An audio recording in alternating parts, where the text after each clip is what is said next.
Hello web series lovers. Mayasabha the rise of Titans. Dev Katta, Kiran జయకుమార్ల డైరెక్షన్లో ఆది పినిశెట్టి, చైతన్యరావు, సాయి కుమార్, తాన్యా రవిచంద్రన్, దివ్యాదత్తలు ప్రధాన పాత్రలో నటించిన లేటెస్ట్ వెబ్ సిరీస్ ఇది. సోనీ లివ్ లో తెలుగులో స్ట్రీమింగ్ అవుతున్న ఈ వెబ్ సిరీస్ ఎలా ఉందో ఈ రివ్యూలో చూద్దాం. ఇదొక ఫిక్షనల్ పొలిటికల్ డ్రామా. ఒక్కో ఎపిసోడ్ 33 to 58 మినిట్స్ డ్యూరేషన్ తో మొత్తం 9 ఎపిసోడ్స్ ఉన్నాయి. Total run time 6 hours 38 minutes. పేరుకు ఫిక్షనల్ వెబ్ సిరీస్ అని ఈ సిరీస్ క్రియేటర్స్ చెప్పినా, ఈ web series trailers and posters చూసిన ఎవరికైనా ఈ వెబ్ సిరీస్ కదా వైఎస్ రాజశేఖర రెడ్డి, నారా చంద్రబాబు నాయుడుల క్యారెక్టర్స్ ని బేస్ చేసుకుని తీశారని అనిపించడం కామన్.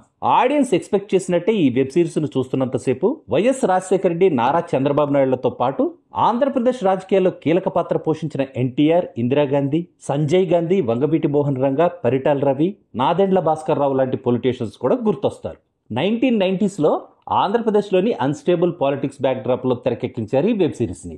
సింపుల్ గా చెప్పాలంటే వైఎస్ రాజశేఖర రెడ్డి, చంద్రబాబు నాయుడుల మధ్య ఫ్రెండ్షిప్ ఎలా స్టార్ట్ అయింది, ఆ తర్వాత వీళ్ళిద్దరూ ఎనిమీస్ గా ఎలా మారారు అనేదే ఈ సీజన్ 1 బేసిక్ స్టోరీ. సాధారణ రైతు కుటుంబంలో పుట్టి తన ఫ్యామిలీ నుంచి ఎలాంటి సపోర్టు లేకపోయినా కాలేజ్ డేస్ నుంచే పాలిటిక్స్ అంటే ఇంట్రెస్ట్ ఉన్న కృష్ణంనాయుడికి, రాయలసీమ రౌడీ అయిన తన తండ్రి బాంబుల శివారెడ్డి చేసే పనుల్ని వ్యతిరేకించే డాక్టర్ ఎంఎస్ రామిరెడ్డికి మధ్య స్నేహం ఎలా మొదలైంది, స్నేహితులుగా స్టార్ట్ అయిన వీళ్ళిద్దరి జర్నీ ఆ తర్వాత వాళ్ళిద్దరిని ఎనిమీస్ గా ఎందుకు మార్చేసింది, ఆ రోజుల్లో భారత ప్రధాని దేశంలో విధించిన ఎమర్జెన్సీ వల్ల ఏపీ పాలిటిక్స్ లో ఎలాంటి మార్పులు వచ్చాయి, తెలుగునాట తిరుగులేని హీరోగా నీరాజనాలు అందుకుంటున్న రాయపాటి చక్రధర్రావు పొలిటికల్ ఎంట్రీకి కారణాలేంటి, ఆ తర్వాత ఆ హీరోకి కృష్ణనాయుడు అల్లుడెలా అయ్యాడు, ఆ పరిస్థితుల్లో ఆంధ్రప్రదేశ్లో రాజకీయాల్లో చక్రం తిప్పిందెవరు అనేదే ఈ web series story.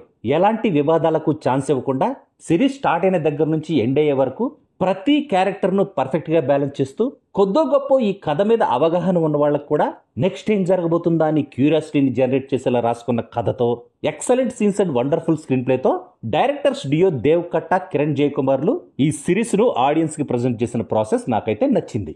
Cinematography, production design, costumes, art department వరకు ఈ వెబ్ సిరీస్ నేటివిటీకి, మూడ్కి తగ్గట్టు చాలా న్యాచురల్ గా పర్ఫెక్ట్ గా సెట్ అయ్యాయి. బ్యాక్గ్రౌండ్ మ్యూజిక్ తో పాటు సహోదర సాంగ్ కూడా వండర్ఫుల్ గా ఉంది. విఎఫ్ఎక్స్ మాత్రం ఏమంతా బాలేవు. అక్కడక్కడ ఫ్లాస్ ఉన్నా కూడా ఒక ఫిక్షనల్ పొలిటికల్ డ్రామాలా ఈ వెబ్ సిరీస్ ని చూస్తే ఓవరాల్ గా బాగుందని అనిపిస్తుంది. క్లైమాక్స్ లో సెకండ్ సీజన్ కి ఇచ్చిన లీడ్ కూడా బాగుంది. ఈ వెబ్ సిరీస్ కాస్టింగ్ మాత్రం సూపర్. రామ్ గోపాల్ వర్మ లాగా సిమిలర్ ఫీచర్స్ ఉన్న వాళ్ళతోనే ఆ క్యారెక్టర్స్ ని చేయించక్కర్లేదు, ఆ క్యారెక్టర్స్ ని గుర్తు చేసేలా అద్భుతమైన యాక్టింగ్ చేయగలిగే నటులతో ఆ క్యారెక్టర్స్ చేయిస్తే ఆ రోల్స్ ఎంతగా పండుతాయో ప్రూవ్ చేసిన వెబ్ సిరీస్ ఇది. వైఎస్ రాజశేఖర రెడ్డి గుర్తు చేసే డాక్టర్ ఎంఎస్ రామిరెడ్డి క్యారెక్టర్ కి చైతన్యరావు పర్ఫెక్ట్ చాయిస్. తన ఫిజికల్ అపియరెన్స్ తో పాటు తన లాంగ్వేజ్ అండ్ యాక్సెంట్ కూడా భలే సెట్ అయ్యాయి. చంద్రబాబు నాయుడిని గుర్తు చేసే కాకర్ల కృష్ణమనాయుడు క్యారెక్టర్ లో ఆది పినిశెట్టి కూడా ఎక్సలెంట్ గా యాక్ట్ చేశాడు. ఆ క్యారెక్టర్ లోని డిఫరెంట్ వేరియేషన్స్ ను పర్ఫెక్ట్ గా ఎగ్జిబిట్ చేశాడు ఆది పినిశెట్టి. సీనియర్ ఎన్టీఆర్ ని గుర్తు చేసే రాయపాటి చక్రధర్రావు క్యారెక్టర్ లో సాయి కుమార్ యాక్టింగ్ కూడా సూపర్. ఇందిరాగాంధీని గుర్తు చేసే ఐరావతి బసు క్యారెక్టర్ లో దివ్యాదత్త ఈ సిరీస్ కు తన యాక్టింగ్ తో మంచి వాల్యూని యాడ్ చేస్తే, తాన్యా రవిచంద్రన్ తన రోల్ తో ఈ సిరీస్ కు మంచి గ్లామర్ ని యాడ్ చేసింది. వీళ్లతో పాటు బాంబుల శివారెడ్డి క్యారెక్టర్ లో శంకర మహంతి స్క్రీన్ ప్రెజెన్స్ ఈ సిరీస్ లో ఇంకో హైలైట్ అని చెప్పొచ్చు. లిమిటెడ్ సీన్స్ ఉన్నా కూడా తన యాక్టింగ్ తో సూపర్ ఇంపాక్ట్ క్రియేట్ చేశాడు. మిగతా సపోర్టింగ్ యాక్టర్స్ అంతా తమ రోల్స్ కి 100% జస్ట్ ఇచ్చేసే ప్రయత్నం చేశారు. ఇప్పటికైతే ఈ సీజన్ 1 ని పర్ఫెక్ట్ గా బ్యాలెన్స్ చేస్తూ సేఫ్ గేమ్ ఆడిన ఈ సిరీస్ మేకర్స్ నెక్స్ట్ సీజన్ లో రాబోయే వైస్రాయ్ హోటల్ ఎపిసోడ్ ని, ఎన్టీఆర్ కి అల్లుడు పొడిచిన వెన్నుపోటును, ఆ తర్వాత ఆంధ్ర రాజకీయాల్లో వచ్చిన పెనుమార్పుల్ని సీజన్ 2 లో ఎలా ప్రజెంట్ చేస్తారో చూడాలి. మరి ఫైనల్ గా చెప్పాలంటే పొలిటికల్ డ్రామా లవర్స్ కి ఈ series must watch. General audience కూడా ఒకసారి ట్రై చేయొచ్చు. That's all in this review friends. మళ్ళీ నెక్స్ట్ రివ్యూలో కలుసుకుందాం. Thank you for watching.